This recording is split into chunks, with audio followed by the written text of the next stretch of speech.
Good afternoon and welcome to Vision 2018 China Daily special coverage of the two sessions. I am Andrew. And I'm Charlie. And I'm Ian, live from the Two Sessions Media Center. Each day on the show, we'll be investigating a key issue in depth and examining the day's events to make sense of the decisions that will directly affect the nation. As well as reviewing last year's annual plan, important issues that are pressing for the country will be discussed during the two sessions, raising and implementing new policies and delivering reports on the goals for the coming year. Some of the biggest talking points last year included improving rural health care, going greener, and revitalizing state-owned enterprises. While we will be revisiting several of these topics, we will also be focusing on newer concepts that are reshaping China. We start with the environment. First, let's hear what Chinese President Xi said during last year's tree planting day. 生态环境还是个短板啊，我们这个期望这个蓝天啊、白云啊、洁净的水啊、新鲜的空气，这些都是生态建设。生态建设绿化是很重要的，你这里要有屏障，要建立绿色屏障。人们都应该生活在绿荫之中，这些是我们努力的方向。一年接着一年干，一代接着一代干，撸起袖子加油干。One key phrase from this speech included a call for the nation to roll up our sleeves and work harder when it comes to environmental protection. The slogan has since become a source of motivation for individuals and local governments across China. Indeed, it is not only a one-day task. Rather, it requires continuous development, consistent implementation, and prolonged efforts across generations. Yes, exactly. Following an announcement in October 2016, a river chief system is being put in place across the country. The system involves assigning government officials to take charge of protecting lakes and rivers in their local area. It is expected to be rolled out nationwide within the next 2 years in order to increase, sustain, and protect the country's water quality. As a follow-up, this year it was announced that China would begin implementing a new policy of 4-tier lake chiefs, who will be in charge of pollution prevention and control, as well as environmental restoration in waters under their supervision that are not covered by river chiefs. This system is set to be established by the end of 2018. Over 2,800 counties nationwide have also begun defining specific land plots to both ensure the rightful use of farmlands and protect surrounding areas of land. Northern China's Inner Mongolia Autonomous Region is home to 5 deserts, but it has the largest forest area in the country.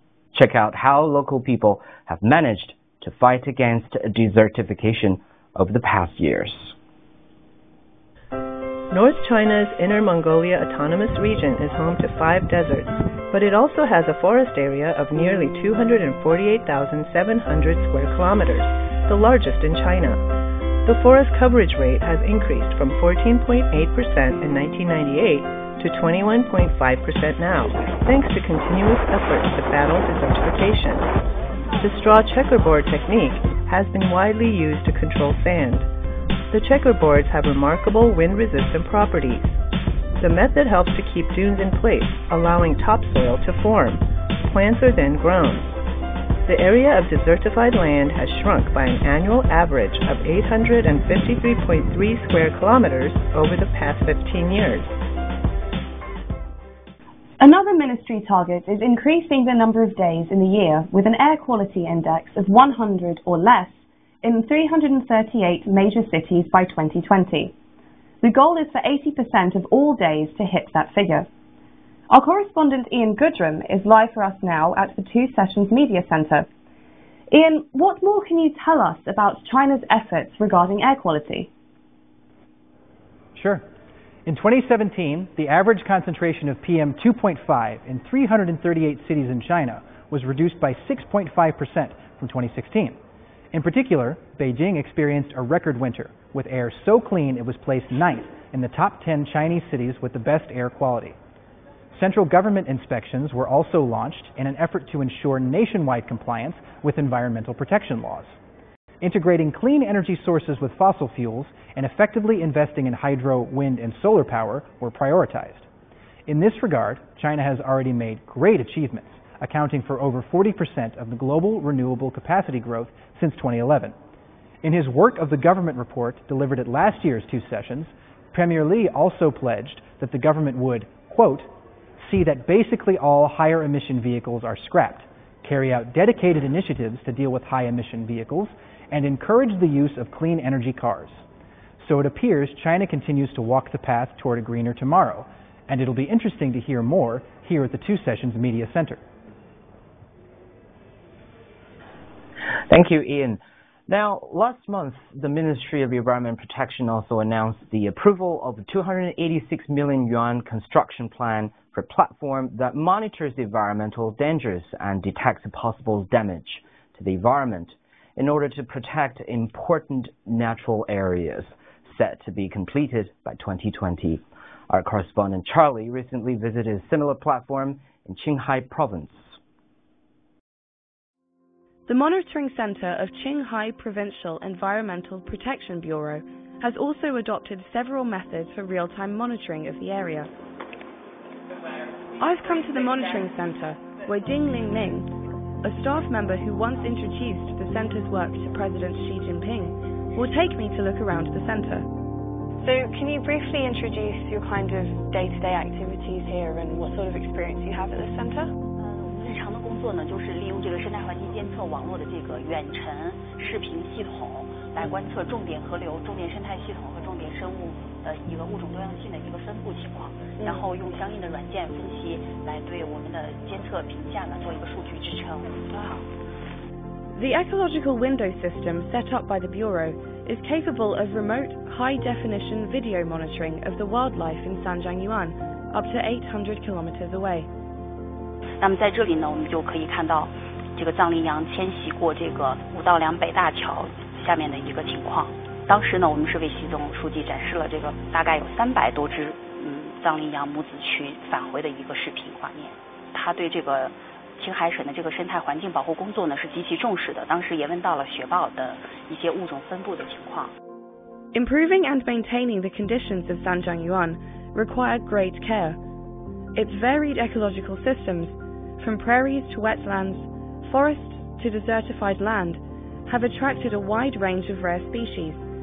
这个画面展示的就是国家一级保护雪豹的一个活动现象。雪豹的生活习性非常机敏，它属于昼伏夜出的动物。这是通过一种红外触发相机的技术，经过长期的蹲守才拍到这个珍贵的影像。Okay, Charlie, after you seeing the Sanjiang Yuan area, what are your thoughts on the Chinese environmental protection projects? Well, when I visited the monitoring center in Qinghai Province, I spoke to many people who worked there, and they showed me comparative footage of animals actually returning to areas following preservation efforts, and how these monitoring systems had adapted to different conditions throughout the park. So, of course, Sanjiang Yuan is just one example of the delicate and complex ecosystems that exist across China that require a lot of different methods of preservation. But there are a wide variety of solutions that are being put in place to cater for these needs and of the landscapes. So it's all positive work that is keeping these differences in mind and working to the ultimate benefit of the environment. Thank you. On to this year, in January, China introduced its first environment tax to help better protect the environment and reduce pollution, while a further set of laws released by the NPC included a water pollution prevention and control law and the composition reform plan on ecological and environmental damage. China also began the year with a bold offensive against plastic pollution, implementing a ban on waste imports. This has majorly impacted the export of waste materials from many Western nations and is sparking a global review of approaches to the plastic problem. Earlier, I spoke to Lawrence Brahm, an author, organization founder, and senior fellow with the Center for China and Globalization, about his thoughts on China's role in environmental protection. Protection of the environment in any country is not a question of technology. We already have the technology. It's a question of political will and being able to use policy to drive business to see environmental protection not as an obstacle to growth, but as the next mega growth trend. In the case of China, this has come to fruition with an economic policy called ecological civilization. And I had the privilege of working as senior advisor to the Ministry of Environment over a 2-year period and leading the coordinating work for drafting this policy. And one of the key things about this policy is that it built on the concept of what they call in China macroeconomic control, meaning that you're using state-driven policies or planning to drive market factors, which is very different from the West, where they're trying to have the market drive the market. In this way, it's faster and quicker to respond to need. A key decision that was reached in understanding the fundamentals of ecological civilization was to understand that high growth did not necessarily mean quality growth.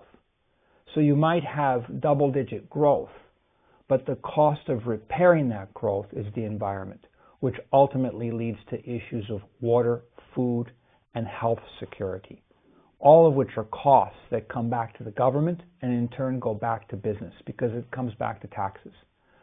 So the decision with ecological civilization was to use fixed asset investment infrastructure to change the grid. So if you think about it, when we did the first draft for ecological civilization, it was in 2013. At that time, almost 80% of China's energy needs came from fossil fuels or coal, primarily coal. And that is the source. In 2015, ecological civilization was adopted as a policy, involving then the government transitioning the grid from fossil fuels to renewables. But then it also involves the creation of ecological cities that are smart, green, and blue, and also the need to use finance, business, to encourage innovation for everything that's needed to have green energy. So by 2050, the plans are that 80% of all China's energy needs will be green. This is a massive switch from 80% coal sourced to 80% green sourced within a very short period of time. And so this is really about the political will, recognizing, again, that high GDP growth does not necessarily mean quality growth. And I think at this coming NPC, National People's Congress and CPPC meetings, we're seeing a far greater emphasis now on quality of administration, quality of government services, quality of healthcare, quality of pension, quality of urban planning, quality of managing population growth in terms of education. All of these aspects, it is quality over quantity. That is the major shift we're seeing. And of course, the most crucial place to find this is with the environment. Again, once you have clean skies, clean water, you've got clean food, and you've got much better health care. It's about preventive health rather than dealing with health problems after they're created. And that is an enormous cost saving for the government, for the society. So one of the first steps in this was to address air quality. And how are they addressing air quality? The first thing that they decided to do was to focus on the industrial bases around key cities like Beijing. Because if we think about it, we go back to the 1980s. The objective was to bring in investment and to upgrade industry. In the 1990s, it was about converting state-owned enterprises to become competitive companies. Nobody was thinking about the environment. And so a lot of the systems that came in at that time, which were solving problems of employment and competitiveness, industry upgrades, were not addressing issues of energy efficiency or clean energy. And so a lot of these factories, over 1,000 factories, have had to be shut down. And they will either have to upgrade their energy systems to become clean and efficient, or those factories will have to shut down altogether. And so this is also a recognition that China is also shifting its own economic priorities away from being the factory of the world to becoming the central bank of the world, the investor of the world, and also the driver of green energy technology and AI solutions. And so if you think about it, the city area outside of Beijing, Hebei province, the neighboring province, is an opportunity for growth by removing the old industries and creating new industries. And so consequently, you have the idea of Xiong'an, a new city, a city that's going to be smart, green, and blue, a city that's planning ahead all of its environmental concepts, meanwhile preserving old Beijing. There's an enormous amount of investment going into the heritage restoration, that same heritage which in the 1990s was being torn down in the interest of modern buildings which were not energy efficient and which were not transport efficient. And so you have a complete rethinking of urban planning, the creation of satellite cities, new efficiencies, and of course this is being supported with high rail network systems, high-speed network systems, and of course the AI, which is necessary to run these things. And of course to be able to use solar power, wind power. A neighboring region like Inner Mongolia is primarily coal-dependent on its own source of income. If that can be converted to wind-dependent, a new source of energy to displace coal, it is still an energy provider, but of a different sort. And so this is the kind of shift that we see taking place right now, which is cleaning up the skies of Beijing, and it's really focusing now on bettering people's life. I mean, it's more about really trying to have quality of life and quality of growth rather than quantity. As the government continues to address the country's impact on its immediate environment and resulting global impact, we will keep you updated with more information as we get it. That's all on today's topic. Join us again for another edition of Vision 2018. But for now, from all of us at China Daily, thank you for watching. Bye-bye.